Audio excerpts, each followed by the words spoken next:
Wayne, you must be pretty proud of that group for a remarkable series win. Yeah, I am. I was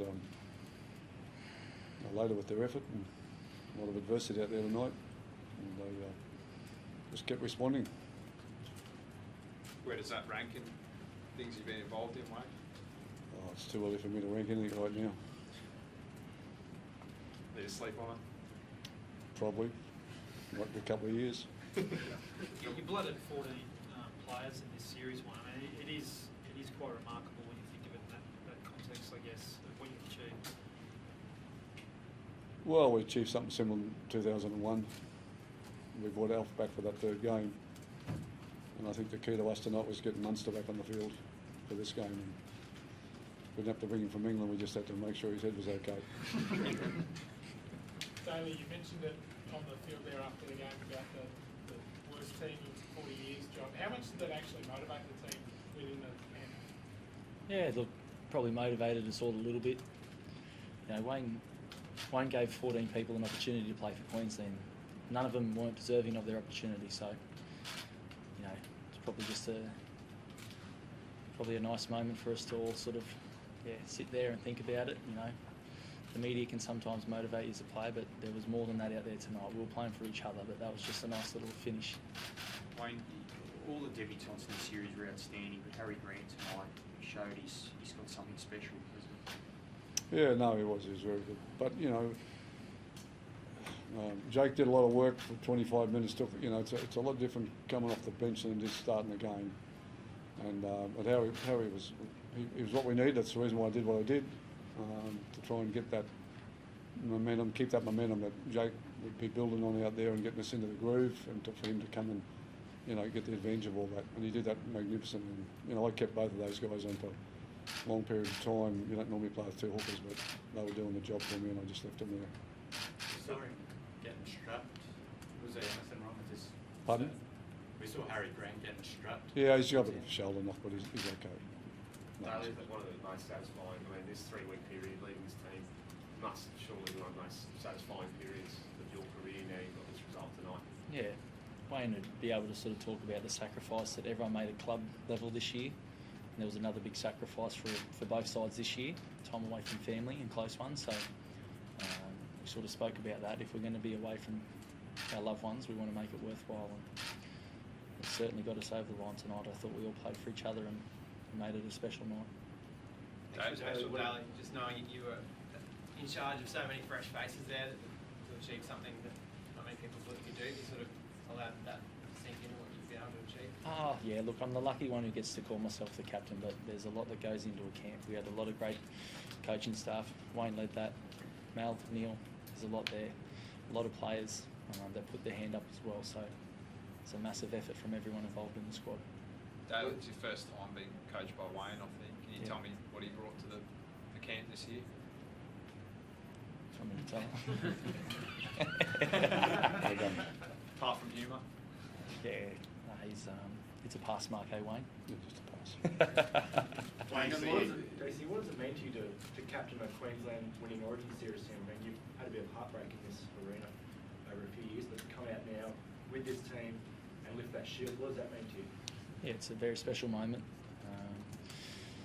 Whether I was captain or not, I just want to keep playing for Queensland. I love the opportunity. Been away from the side for a little bit there, but every time I get a chance, I want to make sure I make the most of it. And every time you come into camp, it's just a special place to be. It's really nice. Wayne, you've coached some great 5'8s in your time. Where does Cam Munster rank among 5'8s you've coached? Oh, he's different to a lot of guys I've coached at 5'8". He's just a footballer. He knows the game. He's got a great instinct for it, and he makes things happen when nothing's going to happen because he's not thinking too much about it. He's just, got a lot of Alan Langer type characteristics about him.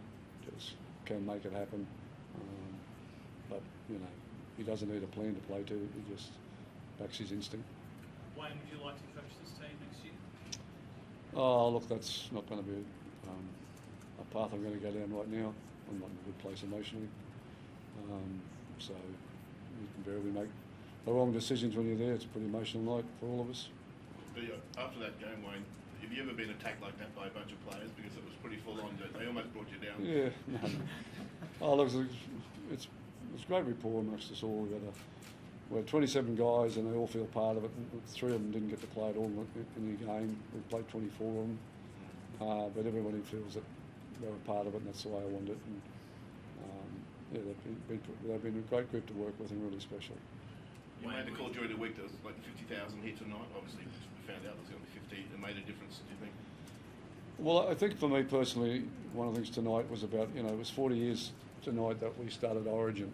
And I think the things that Arthur and all those wonderful players in that night came out and we displayed here tonight. And the great Queensland spirit, the never give up attitude, doing it for your mate. It was all on display here tonight. And I think there's about 15,000, 17,000 fans at that first game. Well, we had a lot, the game's growing, and I'm proud of the fact that, on our watch we've been able to maintain the traditions and the things that makes Queensland what it is, and to hear the fans, the way they reacted out there tonight was really, really special. That's without all the ones at home on the TV and the little kids watching this game. They'll never forget this game. They'll never forget this moment. And that's, to me, what Origin's about. It's not a game of club football. It's not about winning the premiership. It's a whole different format. And you've got to get it, and you've got to take the moment with it. And you leave I'm not big into legacies, but you leave a standard for the ones coming after you. And we've lived that standard tonight. We've lived that right to the T. We played with 12 men in the end. We played with guys hurt out there. We played with guys with concussion, off the game, couldn't come back. And you saw us put our body on the line time and time again. And that's what's made Origin great, and that's what's made Queensland what it is. DC, can I just ask you, could you have done what you did without him as coach, do you think? Could you have achieved... the Queensland team have won without... Look, that's a massive hypothetical, what if, but what we did have was Wayne as our coach, and we had the squad that we had, and we were able to achieve something special with it. So I think that's all that really matters, is what we had was enough, and we're really, really grateful for the chance we had. Wayne, will you celebrate by going out to lunch in Sydney? No, you're allowed. I've still got a week in quarantine. I wanted to go to Coffs Harbour, but schoolies, and I think I'm just a bit over school. The boys are begging me to go with them down to Coffs, but I'm not sure. I'll have to keep an eye on who's dropping them off or something. I don't know. Wayne, what about Edric and Rico Lee? I mean, probably maligned in some quarters, but both showed some great... Yeah, I love what they did out there tonight. Bronco wasn't obviously 100% fit, but he was fit enough to get us to that point in the game, and I thought he was good. But I was really so happy for Edric because he's had a pretty tough 12 months with family, and it would have meant so much for him to see his parents play, his parents to be here to watch him play tonight, but that wasn't the case. And I was just so pleased he stood up in the arena, which is the biggest arena of them all, to show everybody that you got something. Yeah. Wayne, what did you make of the Jai Arrow situation with James Tedesco? The New South Wales camp were very happy that he seemed to lift James off the ground. Yeah, well, that was an instinct, mate. That Jai Arrow's not. That happened so quick, and he didn't realise that Papali had hit him with his knee into his head, or he'd gone into his head. Whatever happened there, that was just because as soon as he realised what he'd done, he stayed there. He never moved. He didn't run away and give a high five or something. And it happened so quickly out there, and he just didn't know what had happened. And he thought he was just trying to, dog it there, as we know it, and that was never the case. And as I said, I thought he reacted really good. But if you look at his head, he never even seen what happened. He was in there trying to make the tackle. He never saw the knee go into it. The exact words, Wayne from Brad Fittler, there was a lack of respect. What's that? He said Brad Fittler said it was a lack of respect for his opponent. Oh, Brad's kidding himself. Okay, there was no lack of respect there.